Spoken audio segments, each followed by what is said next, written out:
The morning light filtered through stained glass, casting jewel-toned shadows across the empty church. I ran my finger along the last pew, checking for dust one final time. 6 a.m., and I'd already been here for an hour, making sure everything was perfect for Lisa's big day. Perfect. That word had defined our friendship for 20 years. Lisa was perfect, the kind of woman who could charm a room without trying, who never had a hair out of place. And I was perfectly happy being the one who made sure her life ran smoothly. The flowers for the altar are wrong, I muttered to myself, adjusting white roses that were already flawless. My phone buzzed with a text from the caterer. Crisis number 3 of the morning, and the sun had barely risen. That's what best friends are for, right? Especially when you're the maid of honor. Especially when the bride has been your other half since 4th grade, when she stood up to Becky Miller after she called me Mouse for being too quiet. I smiled at the memory as I fixed the satin ribbon on the flower arrangement. Lisa had always been my protector. I'd always been her rock. It worked. The heavy wooden door at the back of the church creaked open, and I froze. No one was supposed to be here yet. The bridal party wasn't arriving until 9, and Raphael's groomsmen were meeting at his family's estate. I'm telling you, it's all set. Lisa's voice echoed through the empty church. My first instinct was to call out, but something in her tone made me hesitate. I ducked behind a stone pillar instead. And you're sure he doesn't suspect anything? A man's voice, unfamiliar. Raphael, please, he's completely clueless. Thinks I'm his dream come true. Lisa laughed, but it wasn't her usual laugh. This one had edges, sharp enough to cut. And the prenup? Handled. My lawyer slipped in those amendments. Once we're married, I'll have access to the trust within 6 months. His family won't know what hit them. My heart hammered against my ribs so hard I was certain they could hear it. This couldn't be happening. Not Lisa. Not to Raphael, who looked at her like she hung the moon, who had spent weeks designing her engagement ring because nothing in the stores was special enough for her. What about Maria? The man asked. My blood went cold at the sound of my name. What about her? Lisa's voice was dismissive. Maria's harmless, loyal to a fault. She'd never believe I could do something like this, even if someone told her directly. The bouquet I'd been clutching fell from my hands. A single petal detached, drifting to the floor like a tear. She's been useful, though, Lisa continued. Knows everything about Raphael's family. Tells me every little detail, thinking she's helping with wedding planning. It's almost too easy. I pressed my hand against my mouth to keep from making a sound. Every conversation we'd had over the past year replayed in my mind. All those questions about Raphael's family business, his inheritance, his relationship with his parents. I'd answered everything, thinking I was helping my best friend connect with her future in-laws. I'd been her unwitting accomplice. And after? The man asked. A year, maybe 2, long enough to secure the money, then a heartbreaking divorce. Poor Lisa, whose husband became distant and cold.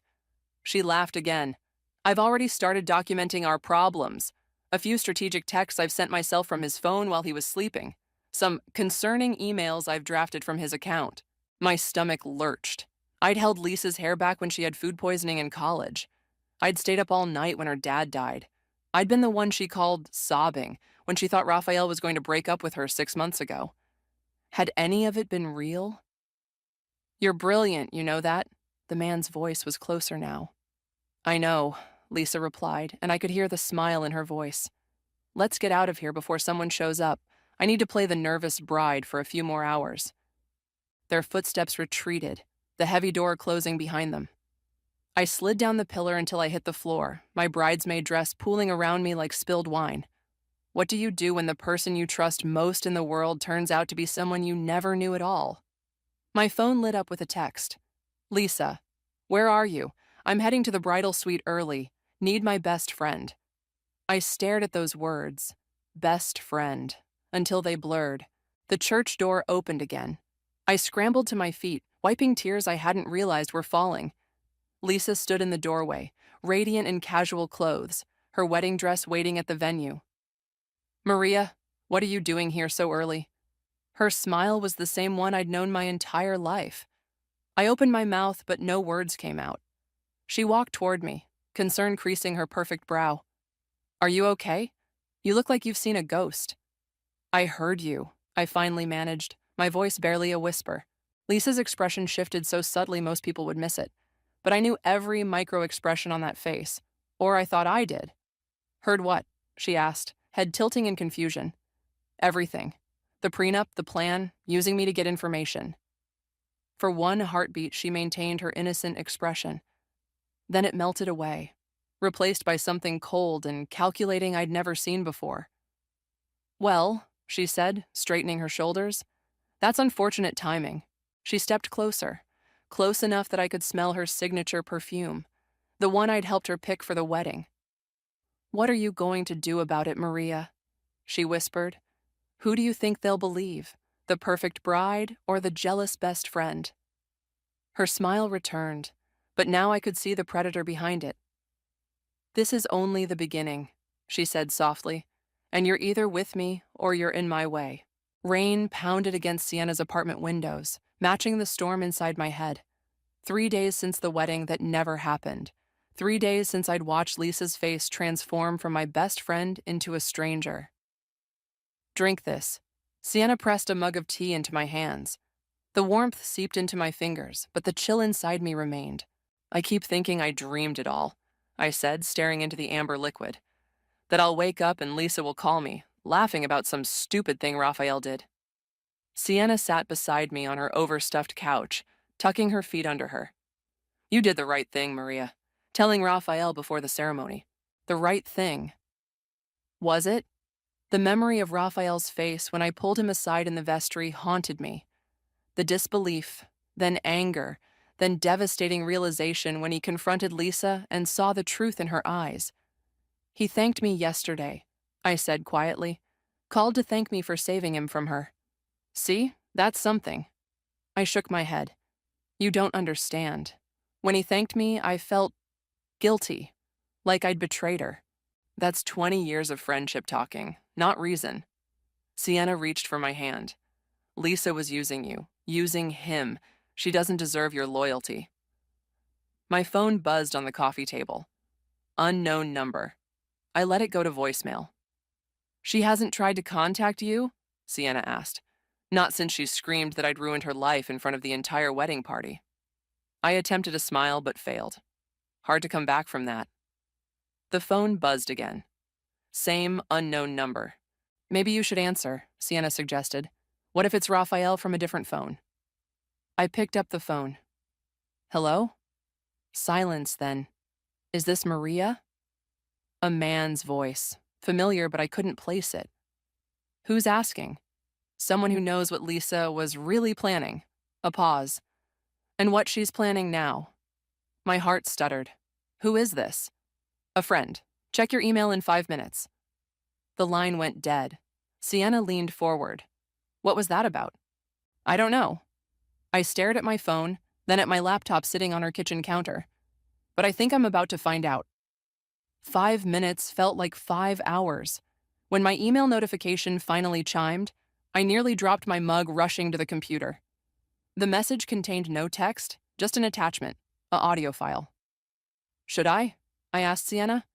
She nodded, eyes wide. But be careful. I clicked play, and Lisa's voice filled the room. I can't believe she ruined everything. Her words were slurred, angry. You underestimated her.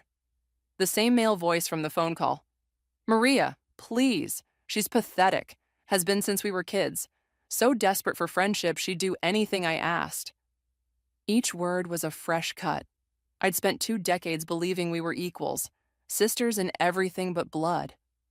Well, she wasn't pathetic enough to let you scam Raphael, the man said. This isn't over. Lisa's voice hardened. I've invested too much time. That trust fund is still within reach. How? The wedding's off. For now. But Raphael's not as strong as he thinks. A few weeks of the right kind of attention, some well-placed doubts about Maria's motives. And the other plan, with his father's company? Still on. That's why I need you to keep Caden in line. He gets nervous when things don't go exactly as planned. The recording ended. I sat frozen, staring at the screen. Maria? Sienna's voice seemed to come from far away. What other plan is she talking about? I shook my head slowly. I don't know, but it sounds like she's not done with Raphael. You have to warn him. With what? An anonymous recording I can't verify? I close the laptop. He'll think I'm making it up, or worse, that I'm obsessed with his ex. Then what are you going to do? The question hung in the air between us. What could I do? Lisa had been my closest friend. I knew her habits, her tells, her weaknesses, but I'd clearly never known her heart. I need to find out what this other plan is, I said finally, and who Caden is. Maria. Sienna's voice held a warning. This isn't your responsibility. Isn't it? I introduced them. I vouched for her character for 2 years. The guilt that had been simmering inside me began to boil over. I told him he could trust her with his life. That doesn't make you responsible for her actions. Maybe not, but it makes me responsible for stopping her. I stood up, suddenly restless. I know things about Lisa that no one else does. If she's planning something else, I might be the only one who can figure it out. Sienna looked at me for a long moment. This isn't just about protecting Raphael, is it? I turned to the window, watching raindrops race down the glass. When I heard her in the church, talking about me like I was nothing, I've never felt so small, so stupid. My reflection stared back at me, hollow-eyed and pale. I need to know if anything was real. My phone buzzed again. A text this time, from the same unknown number. Lisa's meeting Caden tomorrow. 2 p.m., Harborview Hotel Bar. If you want to know more, be there. Sit at the back, don't let them see you. I showed Sienna the message. This could be dangerous, she said. What if it's a trap? What if it's not? I countered. What if this is my only chance to find out what she's really planning? Before Sienna could respond, another text came through. P.S. Check the attachments in your email again. There's more you need to see about Raphael's family inheritance. The clock is ticking. I looked up at Sienna, my decision already made. I'm going, I said. Tomorrow, I'm going to find out exactly who Lisa Sanderson really is. My hands trembled as I opened my laptop, the wedding planning spreadsheet still mocking me from the desktop. I'd organized everything, the flowers, the catering, the seating chart that took 3 weeks to perfect, all for a ceremony that ended in chaos and tears. I clicked on my email, heart pounding as I downloaded the new attachments. Legal documents filled my screen, dense with terminology I barely understood, but certain phrases jumped out at me. Olson Family Trust, disbursement conditions, majority shareholder vote.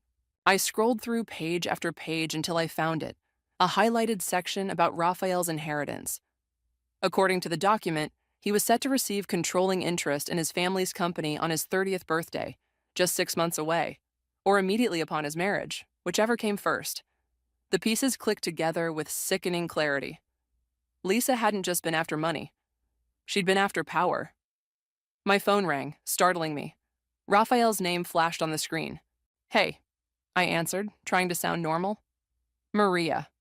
His voice was rough, like he hadn't slept. Sorry to call so early. I glanced at the clock, 6:47 a.m. I hadn't slept either. It's fine. How are you holding up? A bitter laugh. About as well as you'd expect. Listen, I need to ask you something. I tensed. Okay. Did Lisa ever mention someone named Caden to you? My breath caught. Caden? No. Why? My father's security team found some concerning communications. Apparently, Lisa's been in contact with someone by that name for months. They think he might be connected to a competitor trying to gain access to our company. I closed my eyes, the confirmation of my fears washing over me. Raphael, there's something I need to tell you. I explained about the anonymous caller, the recording, the meeting at the Harborview. With each word, his breathing grew heavier. I'm coming with you, he said when I finished. No. The word came out sharper than I intended. If Lisa sees you, she'll know something's wrong. I need to do this alone. It could be dangerous. It's Lisa, I said, then realized that meant nothing anymore. The Lisa I knew didn't exist. I'll be in a public place. I'll be careful. Silence stretched between us. There's something else, I added. I received documents about your family trust, about your inheritance. What? How? The same anonymous source. Raphael, I think Lisa was after controlling interest in your family's company. The documents say you get it when you turn 30 or when you marry. His curse was soft but vehement. That explains why she was pushing so hard to move the wedding date up. I'm so sorry, I whispered. I should have seen through her. Don't. His voice softened. You're the reason I'm not married to her right now. You saved me, Maria. The words should have comforted me. Instead, they felt like another weight on my shoulders. I hadn't saved him because I was smart or perceptive. I'd saved him by accident. I'll call you after the meeting tomorrow, I promised. After hanging up, I stared at the wedding spreadsheets still open on my desktop. With sudden fury, I selected them all and hit delete. Watching them disappear felt like lancing a wound. Painful, but necessary. The Harborview Hotel bar was all gleaming wood and soft jazz, the kind of place where business deals happened over $18 cocktails. I arrived 30 minutes early, choosing a corner table partially hidden by a large potted plant. Perfect for observation, just as my anonymous guide had suggested. I ordered a club soda and tried to look like I belonged, though my heart was hammering so loud I was sure everyone could hear it. The bartender gave me a curious look as he delivered my drink. Waiting for someone? He asked. I nodded, not trusting my voice. Lucky guy, he said with a wink before moving on to other customers.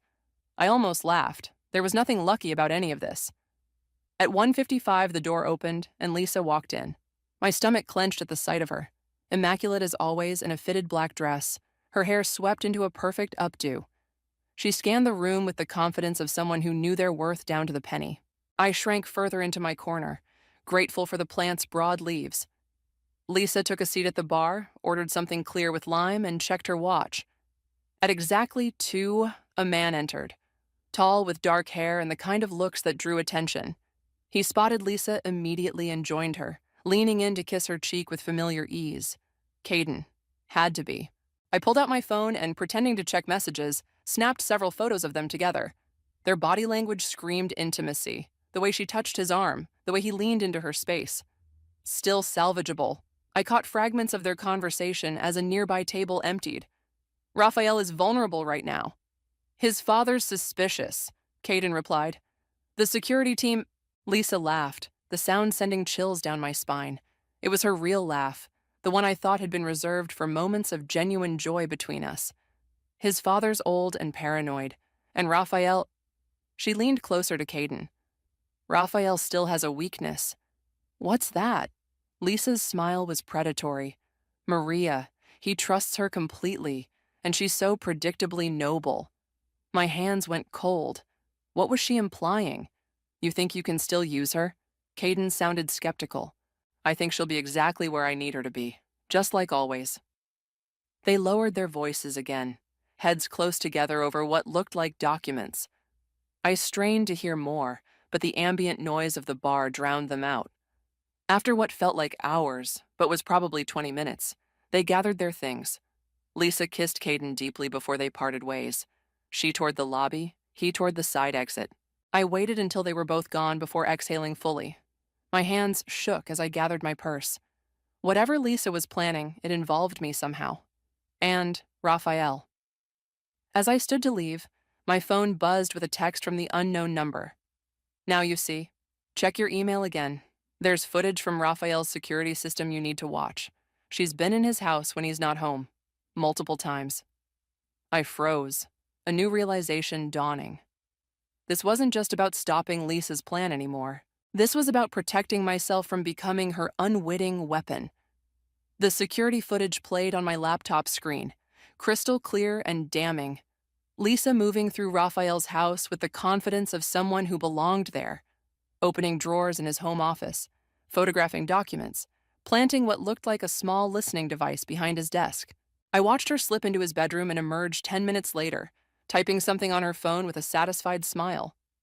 The timestamp showed this was just 3 weeks ago, when she'd told me she was at a bridal fitting. I closed the laptop, feeling sick. How many other lies had I swallowed without question?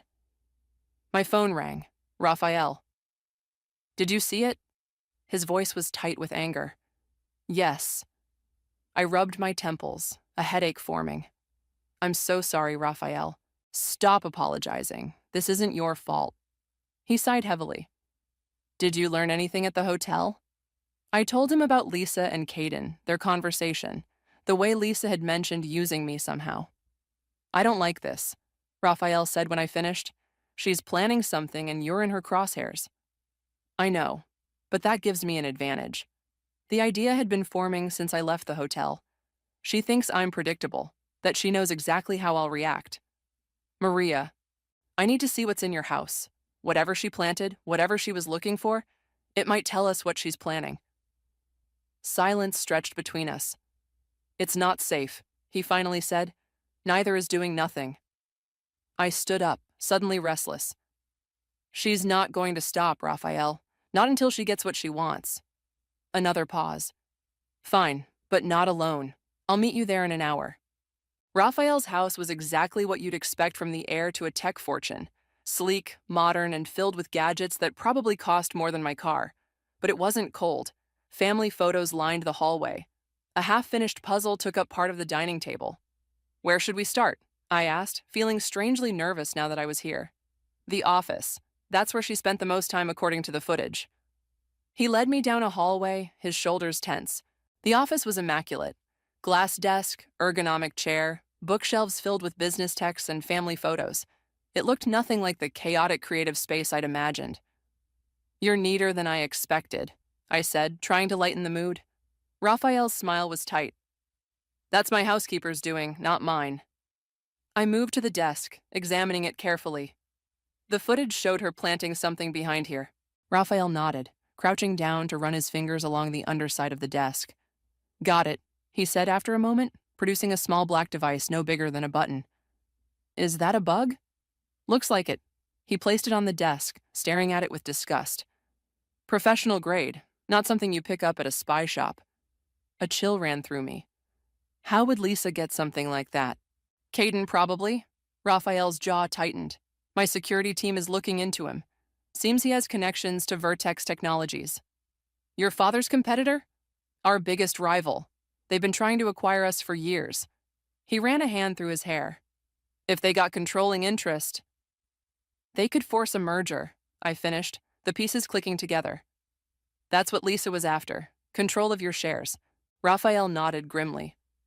Through marriage, I would have handed her everything. I continued searching the office while Raphael checked his computer for signs of tampering. In the third drawer, beneath a stack of folders, I found a small notebook. Raphael, I called, flipping it open. This isn't yours, is it? He looked up, frowning. No, what is it? Lisa's handwriting. My heart raced as I scanned the pages. Notes about Raphael's schedule, his passwords, details about his family's business holdings, and most disturbing, notes about me. Maria, too trusting. Use her connection to R's family. Already views her as sister. M knows about the Westlake project. Get details through casual conversation. M's loyalty, weakness, exploit as needed. Each word was a fresh betrayal. She'd been strategizing how to use me for months, maybe years. She was playing both of us, I whispered, handing the notebook to Raphael. He flipped through it, his expression darkening. There's more. He pointed to a page near the back. Plans for after the wedding, timetables, contact information for someone at Vertex. I leaned over his shoulder to read, our heads close together. The proximity made my heart skip in a way I didn't want to examine. She was thorough, I said, pulling back slightly. Too thorough. Raphael closed the notebook. This is evidence of corporate espionage. It's enough to... A noise from the front of the house cut him off, the sound of a key in the lock. We froze, staring at each other in alarm. Are you expecting someone? I whispered. He shook his head, reaching for his phone. Before he could call security, a familiar voice called out, Raphael, are you home? Lisa. Raphael motioned for me to stay quiet, pointing to a door that I assumed was a closet. I slipped inside just as Lisa's footsteps approached the office. Through a crack in the door, I watched her enter. She'd changed from the outfit she wore at the hotel, now dressed casually in jeans and a sweater I'd helped her pick out months ago. Lisa. Raphael's voice was controlled, betraying nothing. What are you doing here? She stepped closer, her expression a perfect mask of contrition. I came to apologize. What happened? It wasn't what you think. Really? What was it then? A mistake. I got cold feet, said things I didn't mean. Her voice broke convincingly. I love you, Raphael. I've always loved you. From my hiding place, I could see Raphael's face harden, but Lisa, focused on her performance, missed it. You still have your key, he said flatly. I was hoping that meant something. She moved closer, reaching for his hand. That some part of you still wants this to work. He stepped back, putting the desk between them. What I want is for you to leave. Lisa's expression shifted, the mask slipping for just a second. Her eyes darted to the desk, where the listening device and notebook lay in plain view. What's that? She asked, her voice suddenly sharp. Before Raphael could answer, I stepped out of the closet. Evidence, I said quietly. Lisa's head whipped toward me, her eyes widening in genuine shock before narrowing with calculation. Maria, of course you're here. Her laugh was brittle. Still trying to come between us? There is no us, Lisa, Raphael said, and we know about Caden, about Vertex, about all of it. For a moment, Lisa stood perfectly still, like a predator assessing its options. Then her posture changed, softened. You don't understand, she said, her eyes filling with tears that looked remarkably real. Caden threatened me. He said if I didn't help him, he'd hurt my family. I was trying to protect everyone. The performance was flawless. If I hadn't heard her at the hotel, seen the footage, read her notes, I might have believed her. Stop lying, I said, my voice steadier than I felt. It's over, Lisa. Her gaze locked with mine, and in that moment, the pretense vanished. What remained was cold, calculating fury. You have no idea what you've done, she said softly. This isn't over. Not by a long shot. She turned and walked out, her footsteps echoing through the house until the front door slammed. Raphael exhaled slowly. That could have gone better. I picked up the notebook, my hands trembling slightly. She knows we know. Whatever she's planning next. Will be worse, he finished grimly. We need to be ready. The clinking of silverware against fine china felt deafening in the tense silence of the Olsen family dining room. I sat beside Raphael, acutely aware I was wearing the only dress I owned that was remotely appropriate for dinner with one of the city's wealthiest families. Raphael's father, Edward, cut his steak with surgical precision, his expression unreadable. His mother, Vivian, smiled too brightly, asking me questions about my job that I answered on autopilot. This wasn't how I'd imagined meeting Raphael's parents, not as the woman who'd exposed their almost daughter-in-law as a corporate spy. So, Maria, Edward finally addressed me directly. Raphael tells me you've known Lisa for most of your life. I set down my fork. Yes, since we were 9. And you never suspected anything unusual about her intentions? The question hung in the air like a guillotine blade. Dad, Raphael warned. It's a fair question, Edward insisted. If this woman was plotting corporate espionage for years, there must have been signs. Heat crept up my neck. There were probably dozens of signs. I missed them all. Because you trusted her, Vivian said gently. Because I wanted to believe the best of her, I corrected. There's a difference. Edward studied me, his gaze clinical. And now? What do you want from all this? I don't want anything, I said, meeting his eyes. I'm trying to help clean up a mess I unknowingly helped create. By attending a family dinner, his skepticism was palpable. By discussing our next steps, Raphael interjected. Maria found Lisa's notebook. She overheard her with Caden. She's been crucial to understanding what we're up against. Edward's expression softened marginally. Yes, the notebook. My security team was quite interested in that. He turned back to me. You realize this situation is escalated beyond a personal betrayal? Vertex Technologies has been trying to acquire our company for years. With the information Lisa gathered, they could potentially force a hostile takeover. My stomach tightened. I understand. Do you? Edward leaned forward. Because my son seems to trust you implicitly, and given recent events, I find myself questioning his judgment. Dad, that's enough, Raphael snapped. No, it's okay, I said, placing my hand briefly on Raphael's arm. Your father's concern is valid. I turned back to Edward.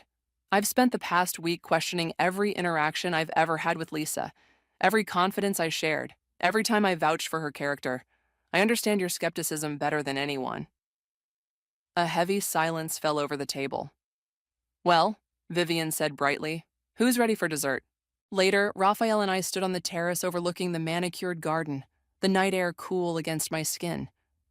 I'm sorry about my father, he said, leaning against the stone balustrade. Don't be. He's protecting his family and his company. I wrapped my arms around myself. I'd be suspicious of me too. Raphael turned to face me. But I'm not. Suspicious, I mean. Maybe you should be. The words slipped out before I could stop them. I didn't see through Lisa for 20 years, Raphael. What does that say about my judgment? It says you're loyal, that you see the best in people. He stepped closer. Those aren't flaws, Maria. Something in his voice made me look up. The intensity in his eyes caught me off guard. The board meeting is tomorrow, he said, changing the subject. My father wants to discuss countermeasures against Vertex. What can I do to help? Actually, there's someone I want you to meet. My father's lawyer, Zechariah. He's been looking into Lisa's background, and he has questions only you might be able to answer. I nodded, though anxiety fluttered in my chest. Of course. Raphael's phone buzzed. He glanced at it, frowning. It's Zechariah now, actually. He says it's urgent. He answered, putting the call on speaker. Raphael, a deep voice said without preamble. We have a situation. Lisa just filed a restraining order against Maria. What? I gasped. She's claiming harassment, stalking, and threatening behavior. Says Maria has been obsessed with you for years and orchestrated this whole situation out of jealousy. My knees weakened. I gripped the balustrade for support. That's absurd, Raphael said. We have evidence. Evidence you obtained illegally, according to her filing. Zechariah cut in. She claims Maria broke into your house and planted the notebook. I was with Maria the entire time, Raphael protested, which she's spinning as proof of your affair. She's painting herself as the victim of a conspiracy between you two. The world seemed to tilt beneath my feet. This can't be happening. It gets worse, Zechariah continued. She's given an interview to the Business Journal. It publishes tomorrow morning, right before the board meeting. Raphael cursed under his breath. Can we stop it? Not without making ourselves look guilty, but there's something else you should know. Zechariah paused. The reporter she spoke to. He's received photographs of Maria entering and leaving your house multiple times this week, and one of you two on the terrace right now. I spun around, scanning the darkness beyond the garden. Nothing but shadows. We're being watched, I whispered. She's setting the stage, Zechariah said grimly, making it look like Maria manipulated you, that she's been the puppet master all along. The realization hit me like a physical blow. Lisa wasn't just trying to salvage her plan. She was making me the scapegoat, using my friendship with Raphael to discredit us both. What do we do? I asked, my voice small. We need to meet tonight, Zechariah said. I have an idea, but it's unorthodox. Anything, Raphael replied. Name the place. My office. 1 hour. And Raphael, come separately. No more fuel for her fire. The call ended, leaving us in stunned silence. She's always been good at turning things around, I said numbly, making herself the victim when she's caught.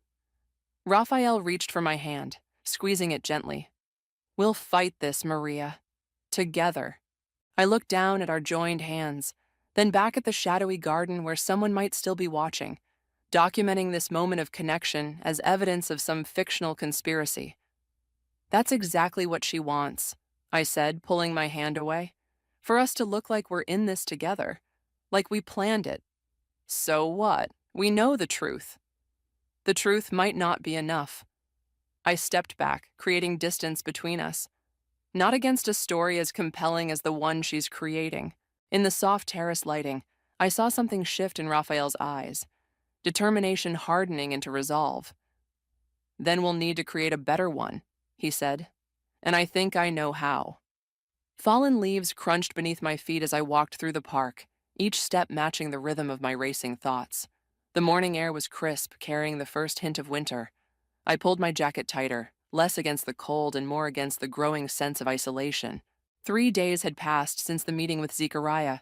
3 days of careful planning, of staying away from Raphael, of playing the part Lisa had unwittingly assigned me, the scorned friend, retreating in shame. My phone buzzed. Sienna. Have you seen it? She asked when I answered. Seen what? The interview. It's everywhere, Maria. My stomach dropped. How bad? Bad. Her voice softened. Where are you? I'll come to you. The park near my apartment, the bench by the pond. 20 minutes later, Sienna appeared, carrying 2 coffee cups and a tablet. She handed me a coffee and sat beside me, her expression grim. You need to see this, she said, unlocking the tablet. Lisa's face filled the screen, her eyes slightly red as if she'd been crying. The headline made my blood run cold. Jilted bride speaks out, my best friend betrayed me for my fiancé. I forced myself to read, each word more twisted than the last. Lisa described our friendship as one-sided. Me, always jealous of her success, her relationships. She painted Raphael as an innocent caught between 2 manipulative women. And most damning, she suggested I'd been feeding her false information about Raphael's family business to sabotage her relationship. She's turned everything upside down, I whispered. Keep reading, Sienna urged.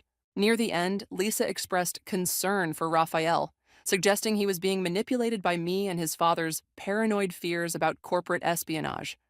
She even managed to make her relationship with Caden sound innocent, just a friend helping her navigate her concerns about the Olsen family's business practices. The comments are worse, Sienna said softly. I scrolled down, each comment like a knife. People who didn't know me, didn't know any of us, confidently declaring me the villain, a homewrecker, a jealous, obsessive friend. I can't believe people are buying this, I said, handing the tablet back. People love a scandal, and Lisa's story hits all the right notes. Betrayal, jealousy, corporate intrigue. Sienna squeezed my hand. But it doesn't matter what they think. What matters is the truth. Does it? I stared at the pond where ducks glided across the surface, unconcerned with human drama. Lisa's winning.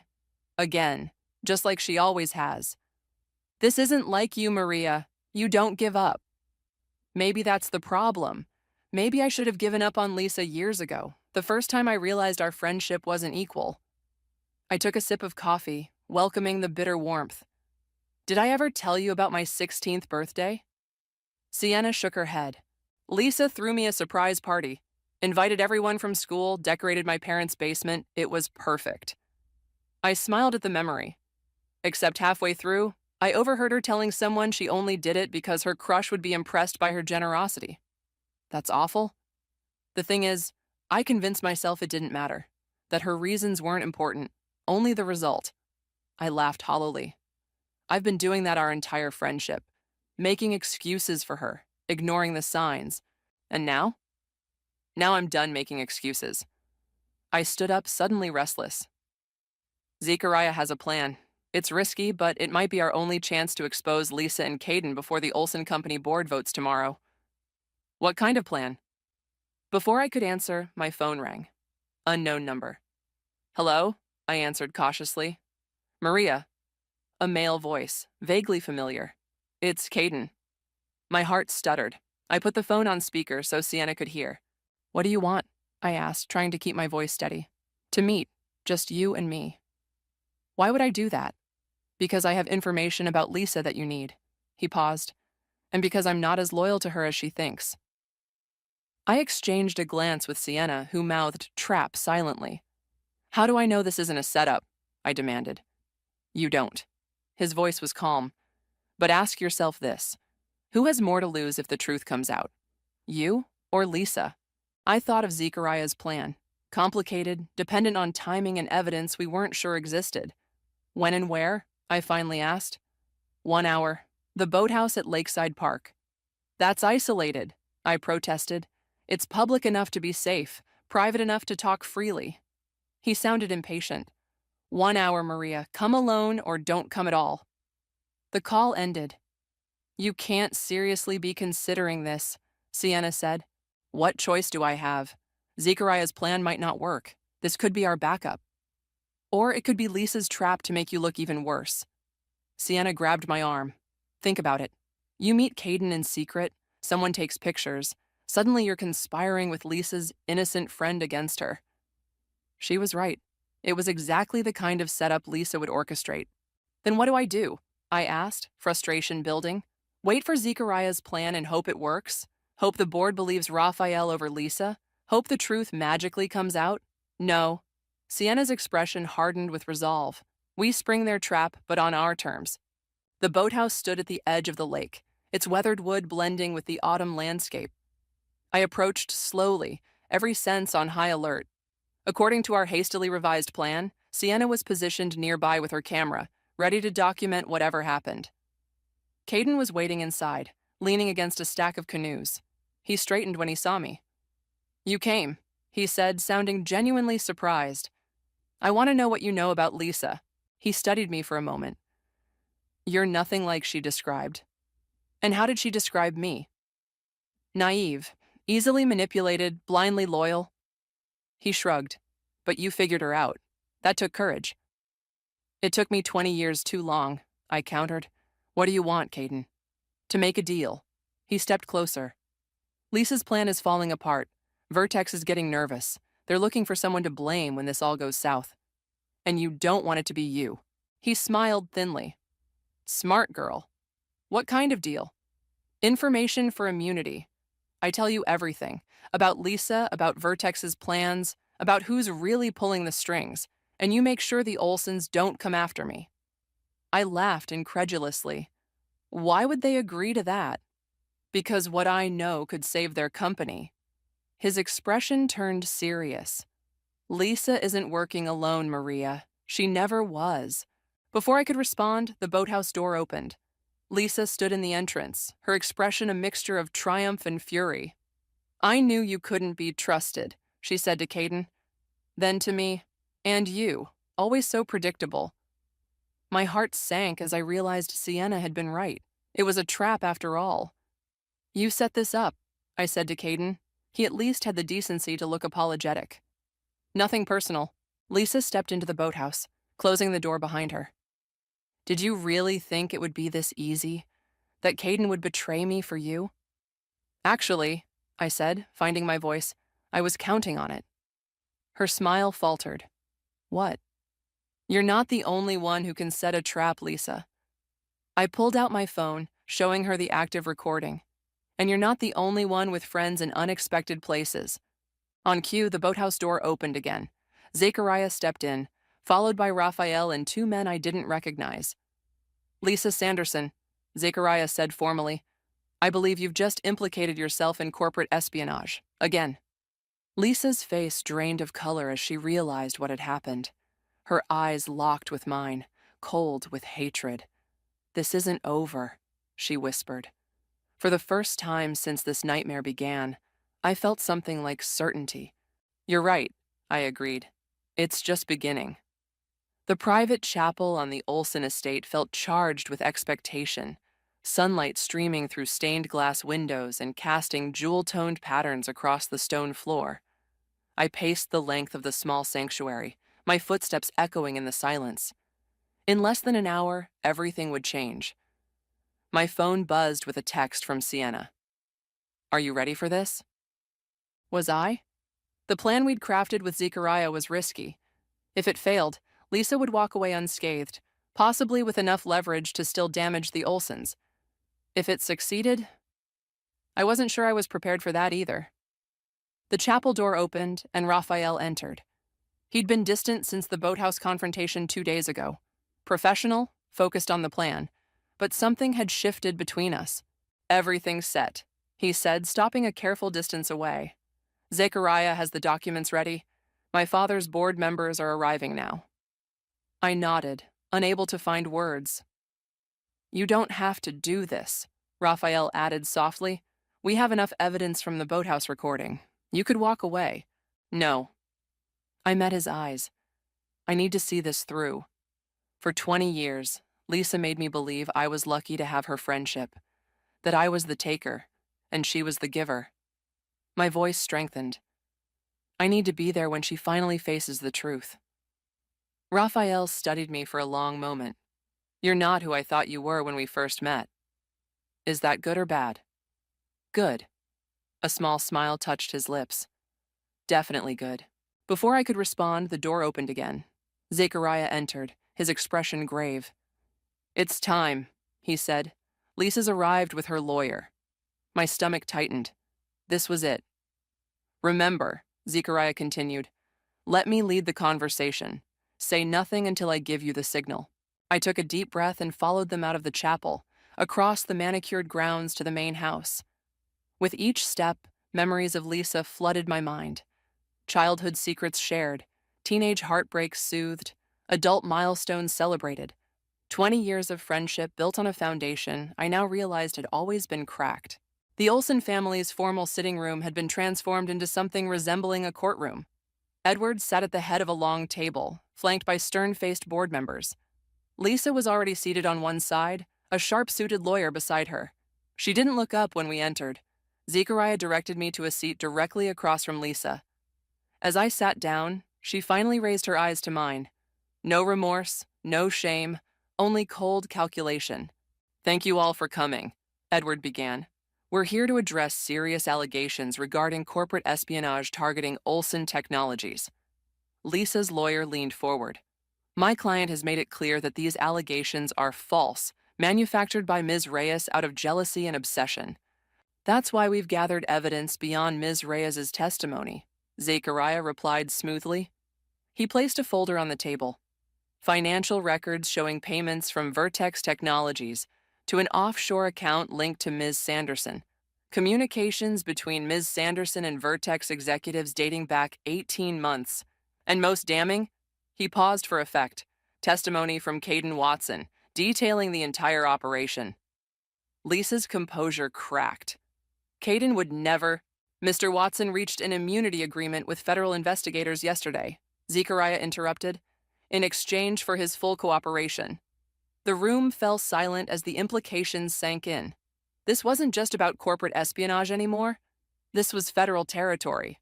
Lisa's lawyer whispered urgently in her ear. Her face paled. Before we proceed, Zechariah continued, Ms. Reyes has requested an opportunity to address Ms. Sanderson directly. This was my cue, the moment we'd planned for.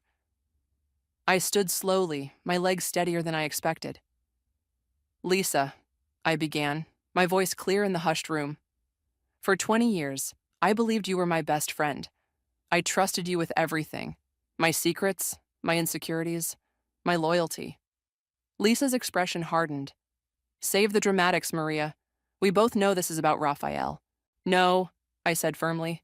This has never been about Raphael. This is about you and me, about the fact that you used our friendship as a weapon, that you calculated every moment of connection between us. You have no idea what you're talking about. Don't I? I reached into my bag and pulled out a small worn journal.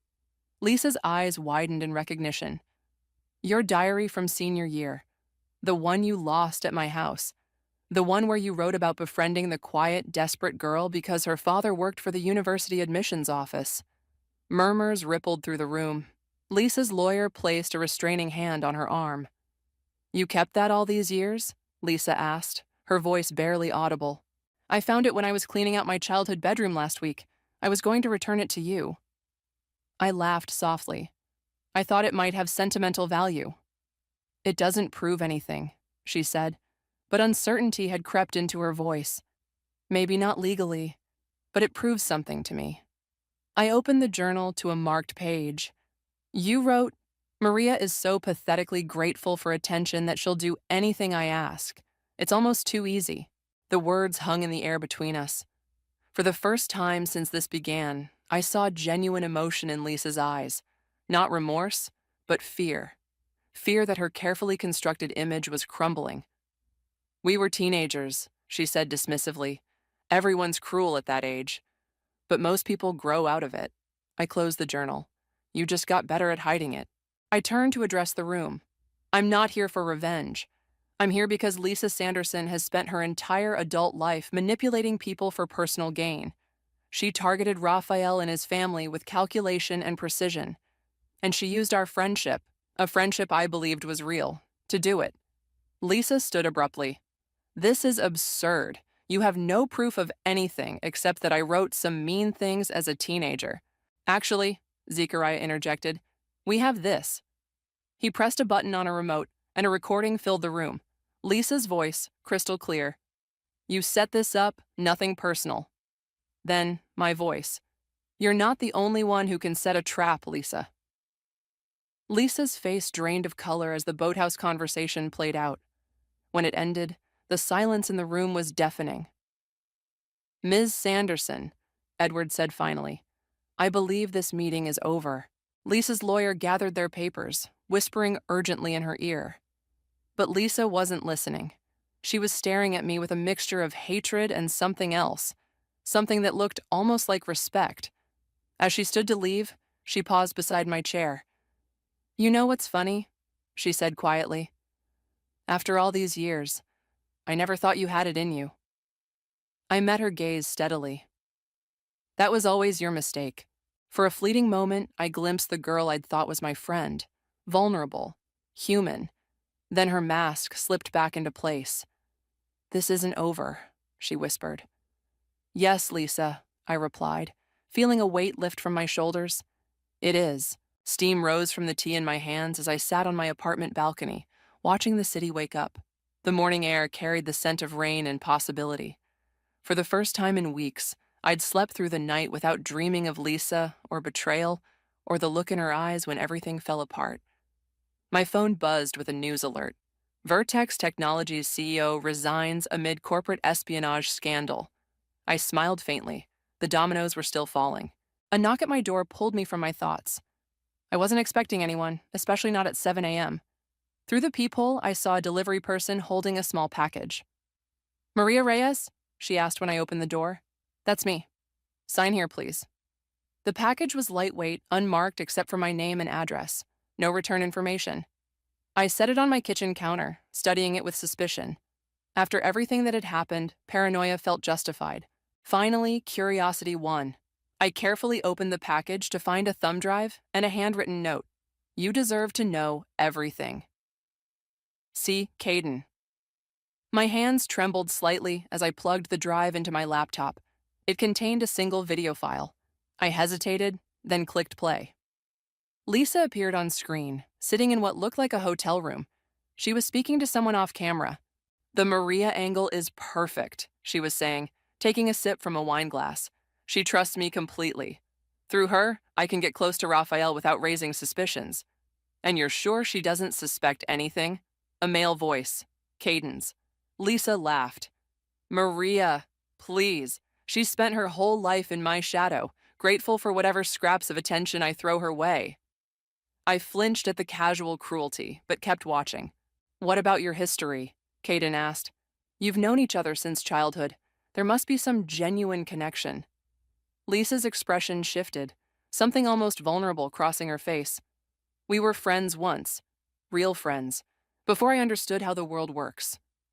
When did that change? She was quiet for a moment. Senior year. My father lost everything in that investment scheme. Suddenly we were broke and all my so-called friends disappeared. Except Maria. Lisa's voice hardened. That's when I realized the truth. People are assets or obstacles. Maria was useful, so I kept her close. And now? Now she's the key to everything. Lisa smiled, but it didn't reach her eyes. The perfect pawn who doesn't even know she's on the board. The video ended. I sat motionless, processing what I'd just seen. Even knowing everything Lisa had done, hearing her speak about me with such calculated detachment still hurt. But something else nagged at me. Something in her expression when she mentioned our past friendship. A flicker of regret? My doorbell rang again.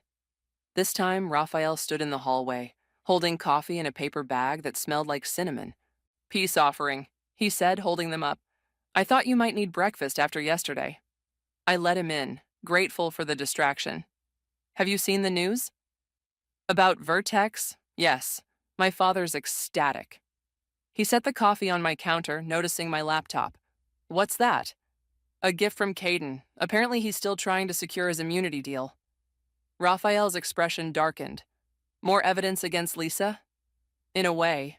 I closed the laptop. It doesn't matter anymore. Doesn't it? He studied me carefully. You still care about her. I care about who I thought she was. I took a sip of the coffee he'd brought. There's a difference. We moved to the balcony. The city spread before us like a promise. For a while, we sat in comfortable silence. What happens now? I finally asked. Legally, Lisa's facing federal charges. Caden too, probably, despite his cooperation. Raphael shrugged. My family's company is safe. The board voted unanimously to implement new security protocols. That's not what I meant. He smiled slightly. I know. Another silence stretched between us, filled with unspoken possibilities. I'm selling my wedding planning business, I said suddenly. Raphael looked surprised. Why? You're good at it. I was good at it because I lived for other people's happiness, making their dreams come true because I didn't have any of my own. I turned to face him. I don't want to do that anymore. What do you want, Maria? The question hung in the air between us. 6 weeks ago, I wouldn't have had an answer. My entire identity had been wrapped up in being Lisa's loyal friend, in being needed, in being useful. I want to find out who I am without Lisa's shadow over me, I said finally. I want to trust my own judgment again. I hesitated, then continued more firmly.